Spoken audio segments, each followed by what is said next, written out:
ఇక లిబర్టీ దగ్గర పరిస్థితిని మా ప్రతినిధి చారి అందిస్తారు. చారి, ఓవర్ టు యు.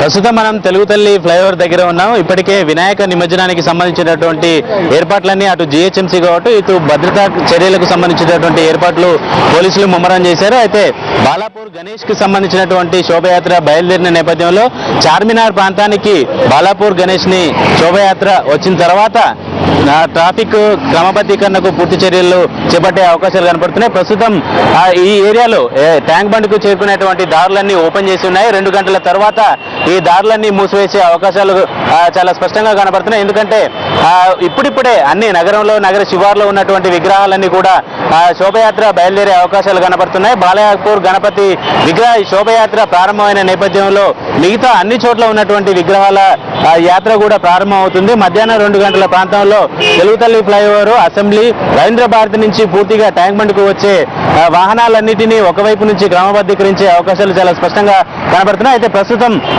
లిబర్టీ దగ్గర ఉన్నటువంటి పరిస్థితిని మనం చూస్తే సాధారణ రోజుల్లో ఎలాంటి పరిస్థితి ఉంటుందో అలాగే ప్రస్తుతం కొనసాగుతున్నటువంటి పరిస్థితి కనబడుతుంది.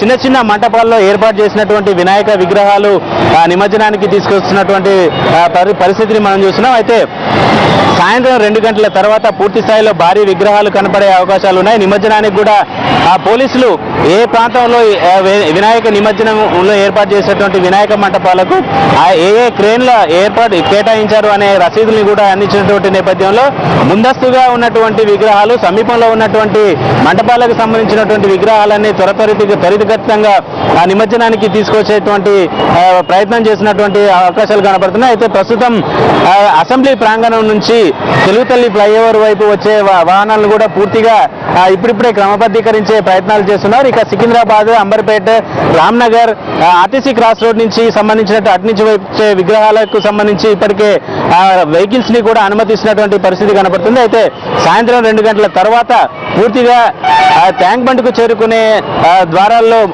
ఓన్లీ ఎగ్జిట్ మాత్రమే ఓపెన్ చేసి ఉండే వీలుగా ఏర్పాట్లు చేస్తున్నారు. అయితే పూర్తి స్థాయిలో వినాయక విగ్రహాలు ఈ ట్యాంక్ బండ్ పరిసర ప్రాంతానికి రావాలంటే సుమారు 6 గంటల ప్రాంతం అయ్యే అవకాశం కనబడుతుంది. అయితే ఇప్పటి వరకు జరుగుతున్నటువంటి శోభయాత్రలు కావచ్చు, ఇక్కడ జరుగుతున్నటువంటి ట్యాంక్ బండ్ మీద జరుగుతున్నటువంటి విగ్రహాల నిమజ్జనంలో చిన్న కాలనీలో క్యాంపస్లలో ఏర్పాటు చేసుకున్నటువంటి విగ్రహాలు మాత్రమే ప్రస్తుతం నిమజ్జనానికి వస్తున్నటువంటి పరిస్థితి కనబడుతుంది. ఓవరాల్ గా ఎటువంటి ఇబ్బంది కలగకుండా వచ్చేటువంటి వారికి త్రాగునీటి సదుపాయంతో పాటు ఇక్కడ ఉన్నటువంటి పారిశుద్ధ్యానికి సంబంధించినటువంటి విధులు నిర్వహించే వారికి కూడా 2 షిఫ్ట్స్ వేయడం జరిగింది. దీనివల్ల ఇక్కడికి వచ్చే వారికి ఎలాంటి ఇబ్బంది కలగకుండా చూసుకోవడానికి అటు జిహెచ్ఎంసీ కూడా కట్టుదిట్టమైనటువంటి భద్రతా ఏర్పాట్లు చేసింది. ఇక పోలీసుల కట్టుదిట్టమైనటువంటి చర్యల విషయానికి వస్తే పూర్తి స్థాయిలో సీసీ కెమెరాలను ఏర్పాటు చేశారు. ప్రతి అంశాన్ని చిత్రీకరించేలా సీసీ కెమెరాలను ఏర్పాటు చేశారు. అయితే ఈ ట్యాంక్ బండ్ పరిసరాలు, లిబర్టీ,